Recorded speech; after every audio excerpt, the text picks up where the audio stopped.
Chapter 11 is the appendicular muscular system. And so we got this cool muscle dude still showing his skeleton. Huh? So the appendicular musculature is going to be muscles that are responsible for moving the pectoral girdle and upper limb, or the pelvic girdle and lower limb. And these are the muscles that really help us get around, like walking and throwing and using our arms and legs. So there's two major muscle groups. So those are going to be the pectoral girdle, upper limb, and then the pelvic girdle, lower limb. So this is kind of a good slide to go through because it really kind of highlights muscles that position the pectoral girdle, right? So what does that mean? They originate on the exoskeleton and insert on the pectoral girdle, the clavicle or scapula. And then a little bit lower, you have the ones that move the arm. So these are going to be rotator cuffs or pectoralis major, latissimus dorsi. They're moving the arm in relationship to the rest of the body. Then a little bit lower, you have the ones that are going to move the elbow and the wrist, and then the hands and fingers, right? So even lower down. Then the muscles of the pelvic girdle, again, you start at the hip. So you're going to have the ones that originate in the pelvic region and insert on the femur. Then you're going to have the ones that go from the femur generally to the tibia, that then move the tibia and or fibula, and then the ones that exert movements on the ankles, and then those that move the foot on down.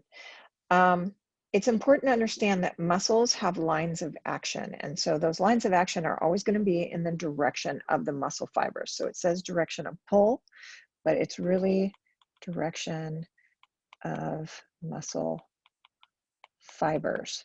So that is to say, if a muscle fiber starts here and ends there, that line of pull is going to be on in the same line as the muscle. So if we're talking about these fibers here, or if we're talking about these fibers here, so this is the deltoid, and most of you guys who have worked out realize there's kind of like an anterior deltoid where you could lift something straight out in front of you. It's abduction, right? You're moving your arm away from the midline of your body. You're abducting. That's what the deltoid does. But you can do that in the frontal plane. You can do it in the sagittal plane, and you can do it kind of behind you in the posterior. And so different areas of the deltoid are going to be exerting that pull, right? So if you want it to go forward, you're going to use more of these in the anterior. If you want it to go straight out to the side, you're going to use the middle ones. And if you're going to want it to go out behind you a little bit, that's going to be the posterior ones. So analyzing these lines of action or pull helps you determine which way the movement's going to go, right? If you're looking at the muscle fiber arrangements, it's going to help you figure out which way the movement's going. So for the shoulder, again, it's triaxial. So you can do flexion and extension in the frontal plane and in the sagittal plane, right? So because it's triaxial, you can move it this way, you can move it this way, and you can also, so you can kind of go that way, you can go up and down, and you can go side to side, right? So there's the three planes. I'm not a very good artist, am I? So spurt and shunt muscles. So your book gets into this. The primary action of a muscle that inserts close to the joint and providing movement of that joint is called the spurt muscle. And a muscle that inserts farther from the joint that stabilizes it is called a shunt muscle. We tend to call those synergists. So shunt muscles are the same thing as a synergist, and a spurt muscle is the same thing as an agonist or prime mover. This is just describing why one is oh, and I have it written here. Look at that. And so it just kind of shows you why they're named those. So examples, biceps brachii, it's going to do flexion at the elbow. as does brachioradialis, but you have to actually rotate into almost a prone position into the wrist in order for the brachioradialis to work, be the prime mover. So these lines of actions are also in the hip. It's a ball and socket joint as well. And so we're going to go through, you know, if this is the front and this is the back, so anterior, posterior, you're going to see that you have flexion, abduction, and medial rotation in the front, where in the back you're going to have extension, and then the side you're going to have extension and abduction. Down here in the front, you're going to have the adductors that bring your leg in, and you're going to have the extenders and lateral rotators posteriorly. So if you're looking at it from here, so these are the adductors. This is the linea aspera down on the back side here, and we'll make it a little bit more obvious here. And the adductor magnus is originating here on the pubic initio ramus, and it's pulling on the linea aspera, and it's bringing your leg in towards the midline of your body. So that's why they adduct, they're adductors. But these kind of show you the different lines. The iliopsoas is really the iliacus, and this is the psoas major.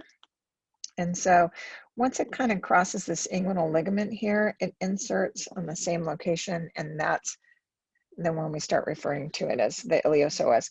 We also refer to the iliopsoas as our hip flexors, right? So we call the hip flexors, that's really the iliopsoas.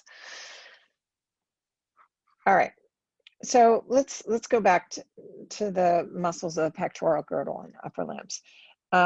Again, positioning the pectoral girdle, moving the arm, moving the forearm and wrist, and then moving the hand and fingers. So pectoral girdle, your trapezius works on the neck joint as well as the shoulders. So it's a shoulder neck mover, and it really is a multifunction muscle. So it can rotate the scapula, so you can retract and kind of rotate the scapula down. You can also rotate them up. So it rotates the scapula up or down, right? So you can shrug your shoulders up, and you can shrug your shoulders down using the trapezius. You can also extend at the neck, pulls your head back. Rhomboids are a little bit deeper. They adduct or retract the scapulas back towards your spinous process. The levator scapulae is on the angle or corner of your scapula, and it can bring your scapula, kind of rotates it up.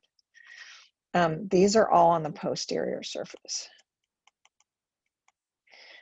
These are going to be on the anterior. So pectoralis minor, coracoid process to the ribs, brings or kind of brings your coracoid process of the scapula forward towards your sternum. Serratus anterior protracts or brings your shoulder blades kind of more separate and forward, as does the subclavius. So let's see, I have a picture here, and so we'll go through those. Well, let's do the posterior first. So we have the trapezius. The trapezius is a big muscle. It's from here all the way across. And again, it has a lot of lines of action. So if it's up here, it's going to pull, I should say it's the opposite. Right, so it's pulling your head back that direction. If it's here, it can pull up and shrug your shoulders. It can also pull straight back, and it can also depress the shoulders. So there's a lot of lines of action with the trapezius. Down a little bit lower, the rhomboids and levator scapulae. We have, let's do a different color here. So we have the levator scapulae. It's going to elevate the superior angle, and it's going to pull it up. So it's going to rotate this up in that direction. The rhomboids, rhombus major and minor, are going to be here. They're kind of cut. So it's these, they go from the medial border of the scapula, and they're going to kind of retract or pull your shoulder blades in towards your spinous process. On the front, we have the pectoralis minor, which is going to be here. Again, from the coracoid process, it's coming down and it's going to pull the coracoid process towards your ribs here. And so kind of pulls your shoulder blade a little bit more forward, or brings your shoulder more forward towards your sternum. So that was the pectoralis minor. We have the serratus anterior and the subclavius. So subclavius is here, and it's also going to bring from below the clavicle towards the first rib. That's the subclavius. And then the serratus anterior is here. It's kind of like, we call it the boxer muscle. It's going to help stabilize. It looks like a serrated knife. So you can see it here. This is the serratus anterior. There. So muscles of the pectoral girdle and upper limbs. Deltoid. Deltoid abducts the arm, brings the arm away from the body. And you can do that in the frontal plane, sagittal plane, and even bring it out behind you. Rotator cuff muscles. Those are going to be the supraspinatus, infraspinatus, subscapularis, and teres minor. I don't like the fact that so these are the rotators. Teres major is not included in the rotators because it inserts below the glenohumeral joint. So not considered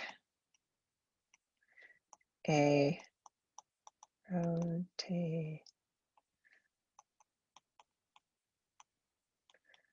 And I'll show you when we get to that slide why. It still produces rotation. It just doesn't cuff around the glenohumeral joint. So supraspinatus aids in abduction of the shoulder. It can also help with lateral rotation of the shoulder, depending on where your arm is. Infraspinatus is your main lateral rotator. We also can call it external rotation. Subscapularis is your main medial rotator. Teres major also medially rotates and helps the latissimus dorsi in extension at the shoulder. And the teres minor is also a lateral rotator and can help bring the arm back towards your body. Coracobrachialis, this is one of the muscles that aids in adduction and flexion of the shoulder. It's really a synergist. Or fixator, pectoralis major, and latissimus dorsi. So these are two ones I want to highlight here. These both do the same thing. So both adduct the arm. But pectoralis major flexes the shoulder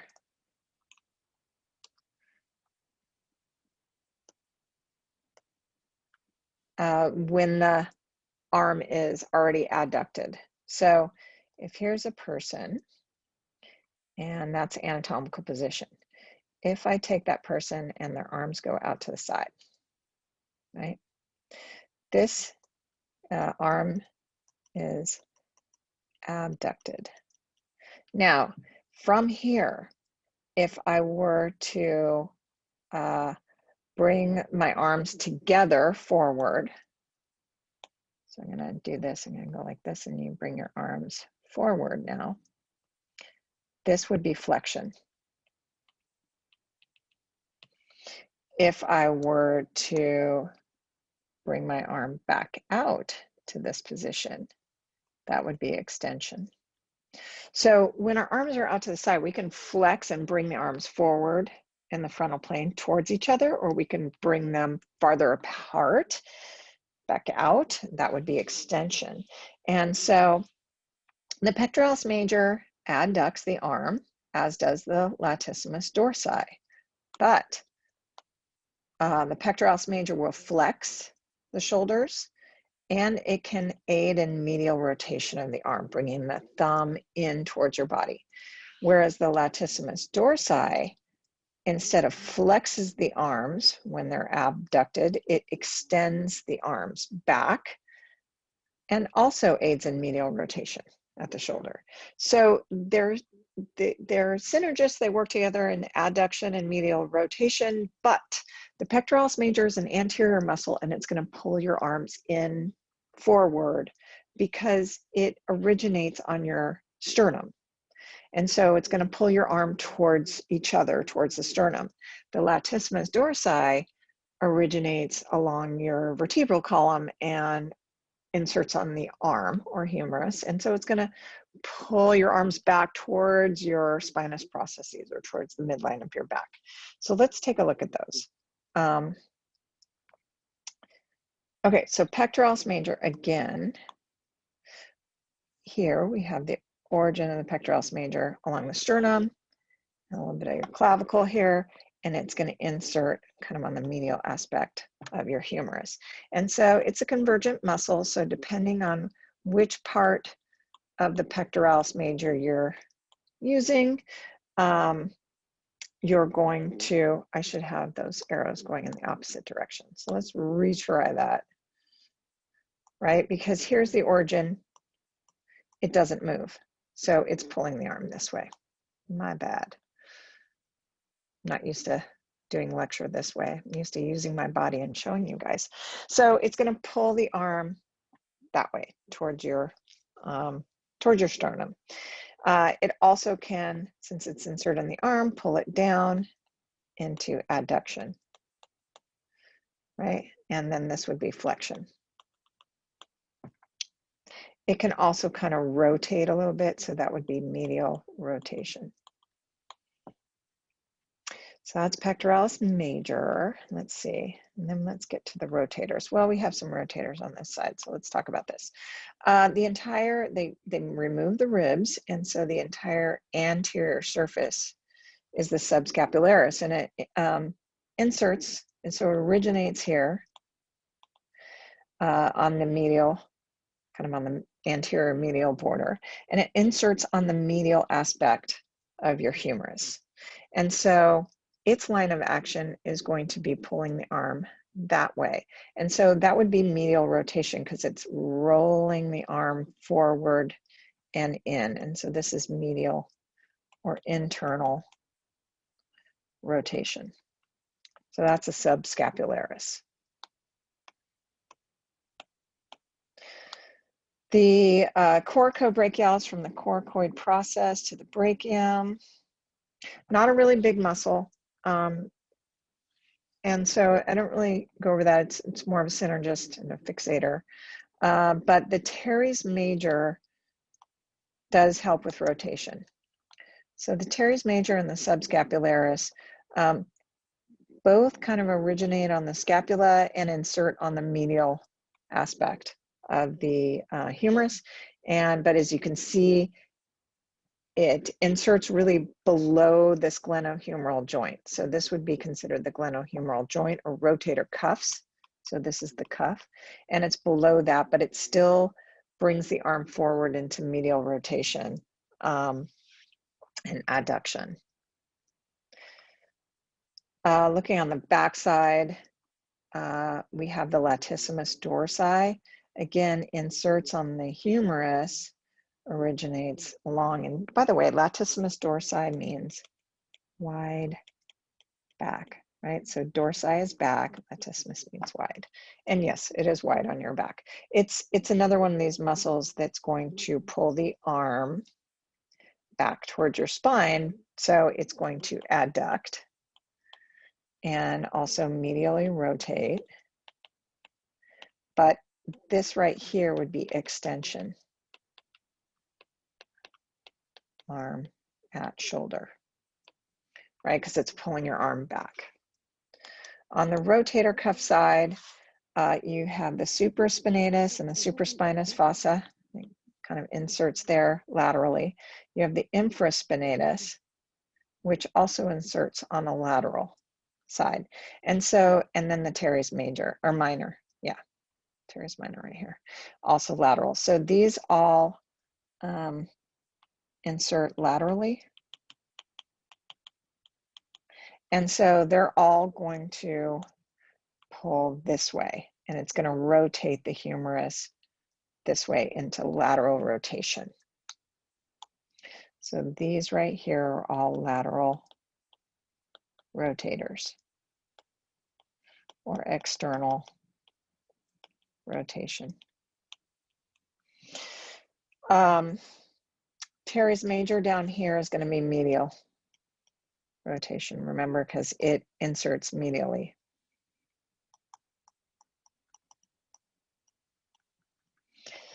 And so those are the rotator cuffs.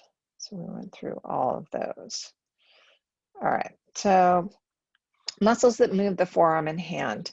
You have triceps brachii and anconeus. These are extenders at the elbow. Biceps brachii, brachialis, and brachioradialis. These right here are flexors at the elbow. And then you have the pronator teres and pronator quadratus and supinator. These all, these pronate at wrist. Really, it's the radius rolling over ulnar bone. And then supinator brings it back to anatomical position, right? So brings wrist back to anatomical position.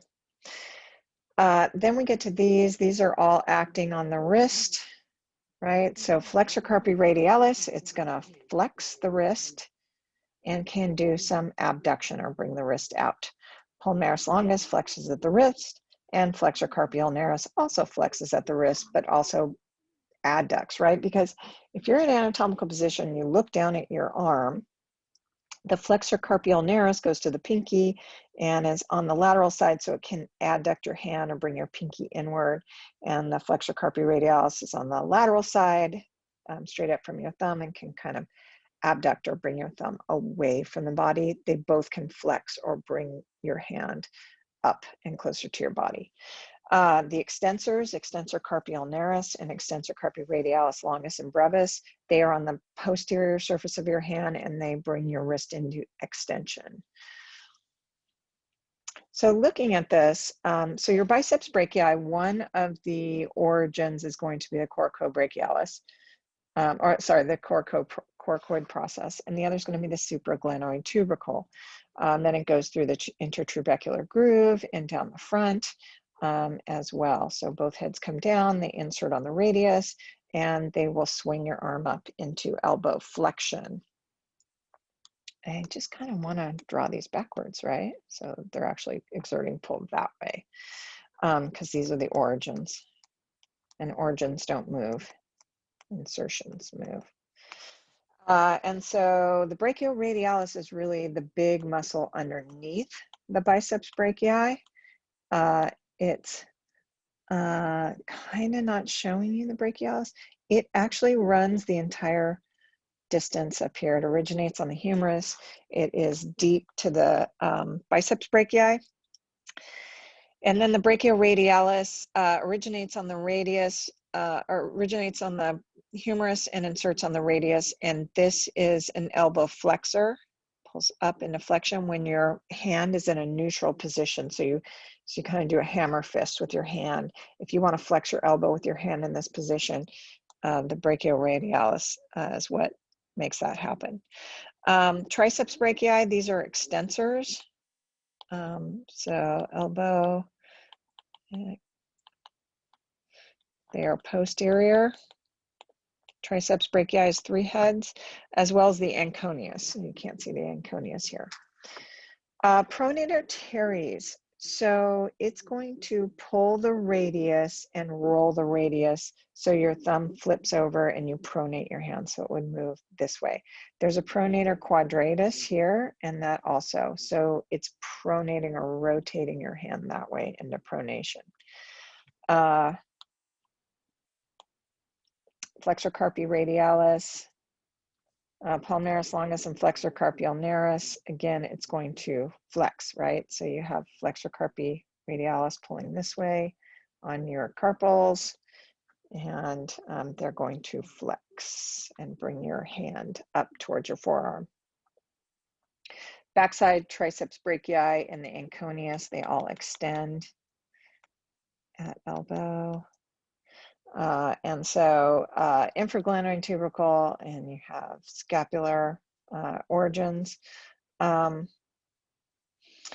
inserting down here, and then you have the little anconeus, and so they're all going to extend, right? So bring this arm back. On the backside, you have the extensors.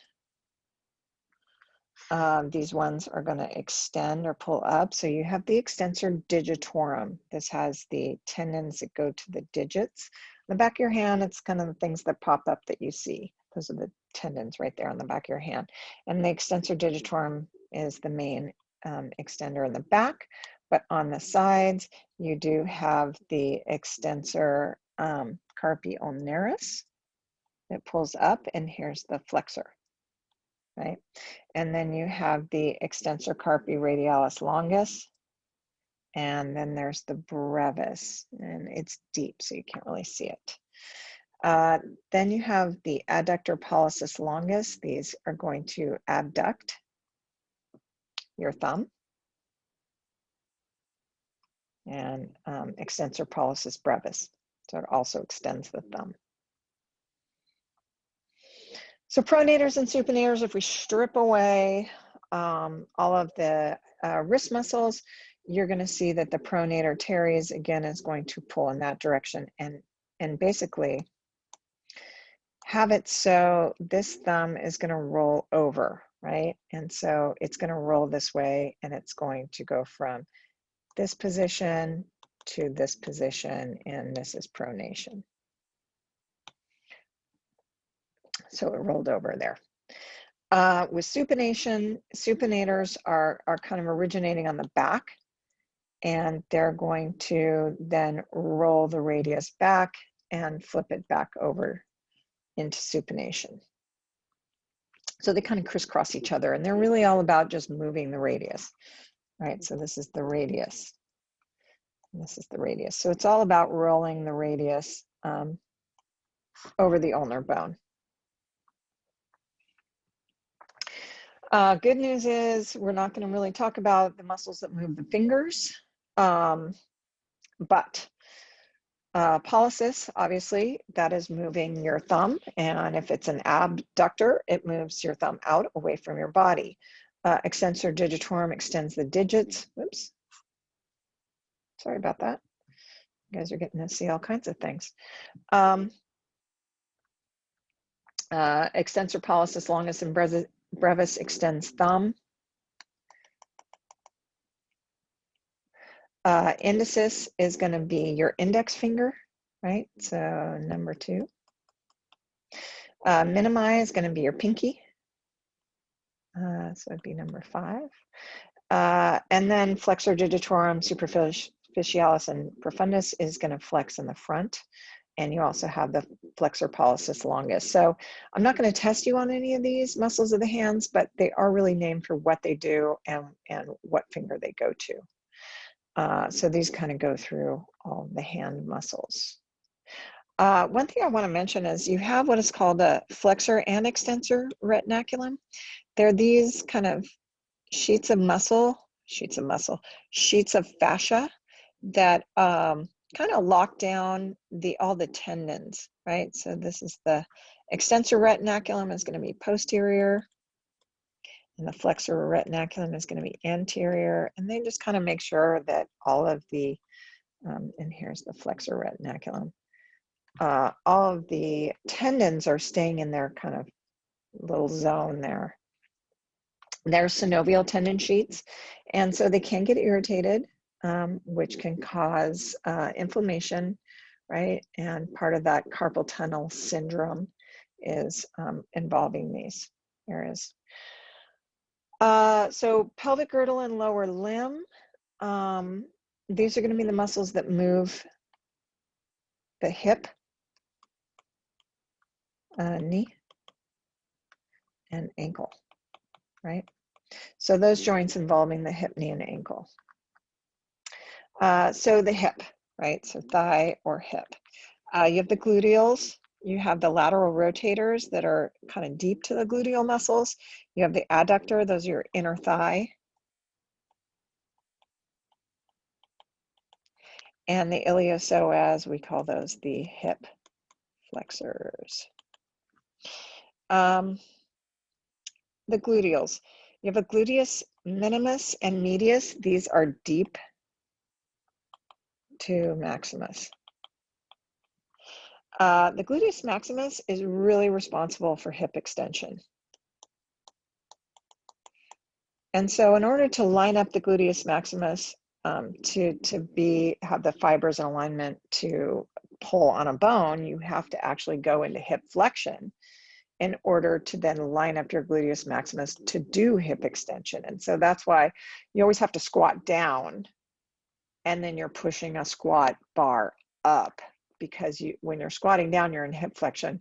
And then when you go to stand back up or push up into anatomical position, you're actually extending your hips. There's a little bit of lateral rotation, but not too much. Whereas the gluteus medius abducts your leg, so brings your leg out to the side. So we call this the outer thigh, and can aid a little bit in medial rotation. The gluteus minimus, which is deep to the gluteus maximus, also abducts or abducts, brings your leg away from the body. And then the tensor fasciae lata is attached to the IT band or iliotibial band, and can help with a little bit of knee extension and also lateral rotation, but it also tenses the iliotibial band to help for lateral support. Now, the lateral rotators. So let's do this. Let's go. This is gluteus maximus. This is gluteus medius. And then this is gluteus minimus. Okay, and this is hip extension. This is really hip abduction, and this is hip abduction. So let's talk about the lateral rotators. They are going to insert on the lateral side, and they're going to pull your leg back into lateral or external. Let me do a better color than this.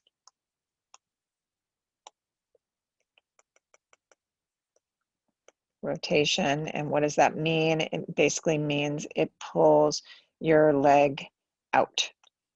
So your hallux or big toe would be moving away from you. These muscles include the piriformis, superior gemellus, obturator internus, inferior gemellus, and quadratus femoris. 5 muscles that are dedicated to external rotation.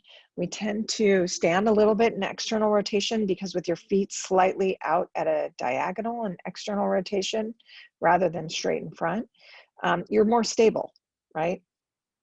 So if your feet are here like that, this is a more stable position than just having your feet straight ahead, right? So if someone pushed you with your feet straight ahead, you would fall, right? But in this, they can push you, and this foot being slightly kind of ducked out enables you to kind of push back a little bit so you don't necessarily topple over. So we externally rotate quite a bit. And so when we're naming this is the piriformis, and they say it looks like a pear or a pyramid.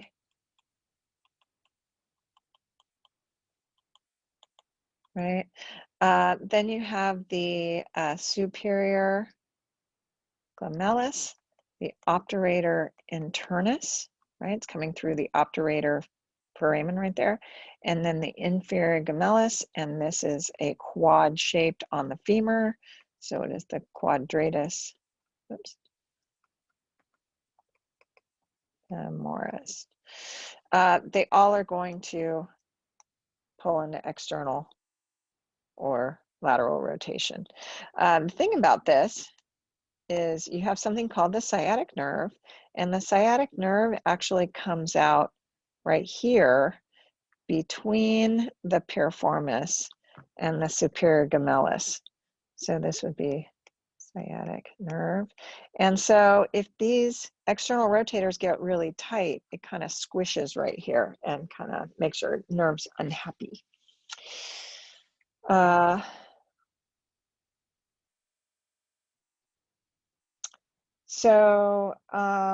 Lateral rotators, again, obturator internus, piriformis, superior inferior gemellus, and quadratus femoris. Now, muscles that move at the thigh and that may in fact move at the knee, but let's start with the thigh. So the adductors, right, they bring your leg in. So we call these the inner thigh muscles, right? They adduct at hip. So that's easy. It has adductor in the name, so they adduct. The pectineus also adducts at the hip, but is more anterior, and so can also flex. And the gracilis is directly medial, depending on where your leg is, and can also have some action at the knee, right? So adduction and medial rotation, but also can do a little bit of flexion and medial rotation at the knee. This is showing you the adductor group. Since the gracilis inserts here on the tibia, it passes two joints, hip joint and knee joint, and so this is why the gracilis can also act at the knee, right, and doing adduction and medial rotation. But all of these muscles, they adduct, and so they're bringing your leg back in towards your body. This is showing you the pectineus separated out, right? So that's the pectineus. Obturator externus and obturator internus. So they're also working in opposite directions, right? So this would be an internal rotator, and that's an external rotator. Iliopsoas group, we haven't really gotten to that, but let's talk about the iliopsoas group. It's two muscles. So this is the psoas major, and this is the iliacus. Once you cross this inguinal ligament right here, they insert on the same area, and so at this point here, this muscle becomes the iliopsoas, right? It's two combined, they both flex at the hip, so we call the hip flexor group. Now the psoas major originates here on the anterior surface of your spine, and then but your spine is still in the back, right? So it's on the anterior surface of your vertebra, and then goes forward and inserts on the front or anterior surface of your femur. And so what they can do when they get tight is they can pull your vertebra forward, right? And so then what you have to do is kind of fight that, and your back's having to pull back all the time. And so you can get back pain when your psoas major is tight because it's constantly having to battle being tight and pulling your vertebra forward. And so you're using that muscle to kind of pull you back. And so it can get tight and sore. So psoas major can cause back pain because it originates on your spine, but pulls you forward towards your hip. Right? If you have tight hip flexors, you kind of can end up leaning a little bit forward, and that puts a little bit of extra strain on your back. So that's the psoas major. So they both do flexion at the hip, the iliopsoas group, and it's important to understand that in the inguinal ligament, right? So again, hip flexors, those two. Sartorius is just this long muscle. It goes from the anterior superior iliac spine all the way down to the medial condyle here, the tibia. It's crossing two joints. It's the longest, skinniest muscle in the body. And so kind of helps with a few things, crossing your legs, so forth, but not a big mover and shaker. Then we get to muscles that move at the knee. And this is really your quadricep group, right? So the vastus lateralis, vastus medialis, and vastus intermedius, they extend at the knee. So let's point those out. So this right here is the vastus lateralis because it's lateral. This is the vastus medialis because it's medial, medialis. And then rectus femoris also extends at the knee, but it originates on the anterior inferior iliac spine, and so it crosses the hip joint, and so rectus femoris is the only quadricep, only quad that crosses hip joint, and so they all are going to insert on the tibial tuberosity. So they're all going to pull on the anterior of the tibia, pull up like that, and they all do knee extension, right? So the vastus group originates on the femur and extends the knee. So they're knee extenders. But the rectus femoris, since it also crosses the hip joint, can do flexion at the hip. So it can pull up at the hip joint and do hip flexion, kind of bring your thigh up. So that's what kind of sets that rectus femoris apart. They all are going to do knee extension though. And so this breaks it down, right, into the knee extenders. Hamstrings are posterior. They're on the back. They originate on the ischial tuberosity, and then the semimembranosus, semitendinosus insert on the medial aspect or medial condyle of the tibia, and the biceps femoris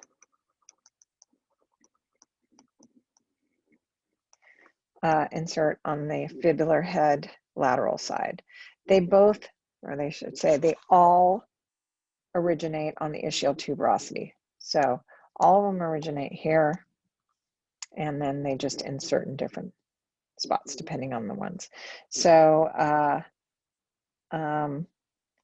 medial semitendinosus is superficial, and semimembranosus is deeper, and it's medial.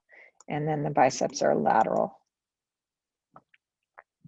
I kind of don't like the way they do this. So biceps femoris, semi, and then semi, so tendinosus is on top, membranosus is deep. Deep, more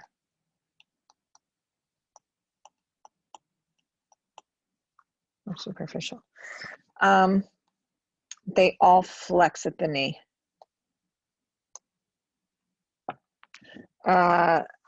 You can get a little bit of extension in the hip with the biceps femoris, but they're all knee flexors and some hip extension.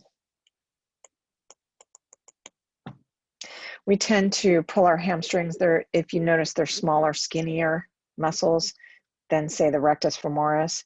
But the rectus femoris, again, flex at hip and extends at knee, which is the exact opposite of the hamstrings, which extend at the hip and flex at the knee. And so if they happen to co-contract at the same time, the rectus femoris is a much stronger bipinnate muscle, and it's going to win. And so what ends up happening is we strain our hamstring, and you feel it here at the ischial tuberosity, or the origin of the hamstrings. So this kind of shows you more, and this is your biceps femoris. It's lateral. It's the lateral hammy. And then the semi tendinosus, and then underneath would be the semimembranosus underneath, and those are medial. Gluteus maximus, hip extension, abduction, gracilis, adduction, adductor magnus, adduction. So you can kind of go through and label all those. The popliteus helps you unlock your knee, right? So it can just rotate you out a little bit. And so it helps unlock the knee. Sartorius, again, allows you crossing the leg, kind of does a little of everything, but it's so long and skinny, it's not a prime mover of anything. So these are the knee extensors and the knee flexors. Extensors and flexors. Muscles of the foot and ankle. We're just really going to do the ankle ones. So in the front, you have the anterior tibialis. That's your main dorsiflexor muscle. Brings your toes up towards you in the front. Also helps invert the foot. Inversion is when you roll your ankle out to the side. And so you have to dorsiflex and plantar flex at the same time to get inversion. So your tibialis anterior is in the front and it dorsiflexes. Your tibialis posterior is deep and in the back and it plantar flexes. And so if you co-contract those at the same time, it makes your ankle roll out to the side in an inversion. And so that's why running quickly, you kind of plantar flex, dorsiflex, and sometimes both will contract at the same time and your ankle just rolls out to the side in an inversion sprain. That's why it's common. We have fibularis muscles on the lateral side that keep our lateral compartment from kind of contracting and crumpling. And so we don't tend to have eversion or rolling your ankle inward because the fibularis muscles kind of support that lateral side of your lower leg, and so you don't roll inward. But it does eversion, or the fibularis muscles do eversion, and also help with plantar flexion. The gastrocnemius, so this is going to be superficial, and these are superficial. This is deep. This is kind of deep superficial, and this is deep. And we go through those. So you have 6 that plantar flex. So 1, 2, 3, 5, 6, and you only have 3 that dorsiflex, right? So 1, oh, well, you have a flexor hallucis longus and a flexor, extensor hallucis longus and an extensor digitorum longus. I don't see those on here, but they also help you dorsiflex. Suffice it to say, you have more plantar flexors than dorsiflexors because we push off our foot and we're plantar flexing every time we take a step.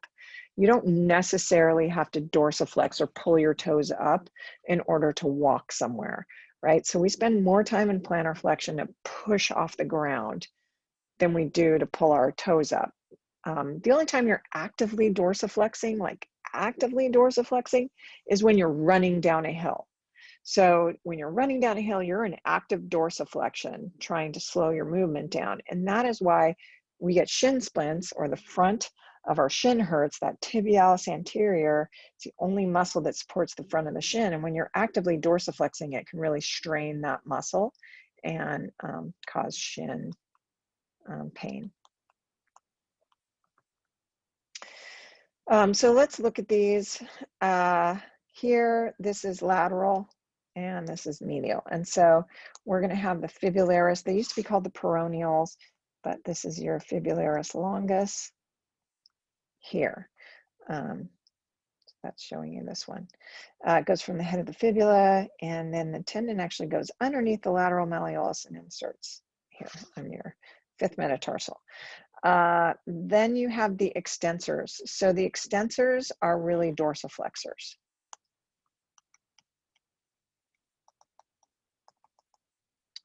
So you have your extensor digitorum longus and your extensor hallucis longus.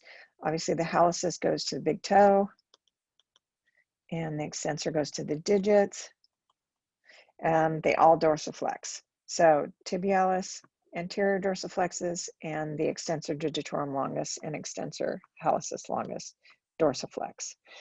On the posterior side, for plantar flexion, you have the gastroc nemius, and then deep to it, you have the soleus, right?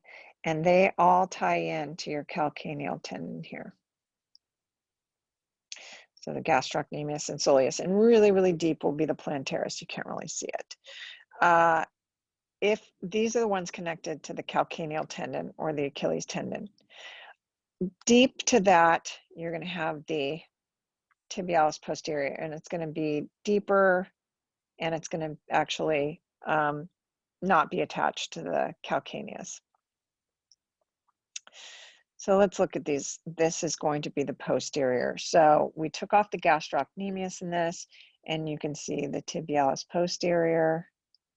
You can see there is a flexor hallucis longus and a flexor digitorum longus. They all plantar flex, right? So they're in plantar flexion.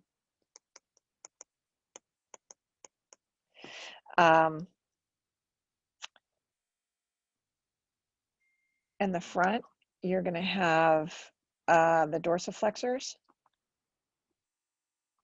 So tibialis anterior, and then flexor hallucis longus is deep, and then this is going to be more superficial. They all dorsiflex. Let's see, it didn't really show you the gastrocnemius, but I will show you that when we zoom together. Compartments, if you're going into physical therapy or a PA or medicine, it's important to understand you have this deep fascia that extends between the bones and the superficial fascia, and it separates right into the limbs into these compartments. And so sometimes there's an anterior and a posterior compartment, sometimes there's an anterior, posterior, and medial compartment, sometimes there's an anterior, posterior, and lateral. And so this is kind of showing you in the upper arm here. You have the anterior and posterior compartments. So these really move elbow, right? So this would be extend, and these would be flex.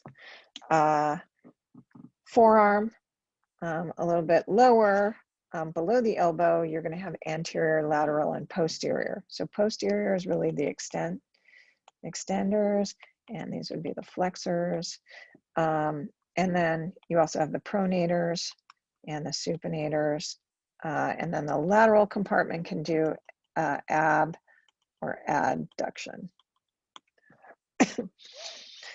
And so this just kind of goes through showing you the compartments. The upper leg, again, you're going to have an anterior, posterior, and medial. The lower leg, you're going to have an anterior, posterior, and lateral because you have the fibularis.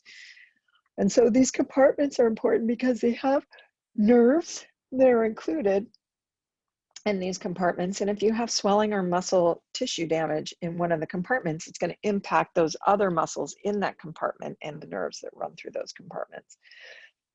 So when we talk about compartment syndrome, it's kind of showing you the yellow is a nerve, right? And then you have the arteries and veins. And so, excuse me, if there is swelling in a compartment, it's going to squish the nerve. If there's a damaged artery or vein or severed or whatever, it's going to affect those things in that compartment. And so this kind of goes through the different compartments, the deep fascia that surrounds them in the arms and legs. So you guys can read through that. I'm not asking you any specific questions on compartments, but I think it's important to kind of look these over and understand them, especially if you're going into a specialty that you're going to be dealing with musculoskeletal injuries, compartment syndromes, and so forth. So that concludes the chapter 11. We're going to go over this in Zoom and do some demonstrations and go over our muscle list. So this is just to prep you along with your Mastering A&P assignment.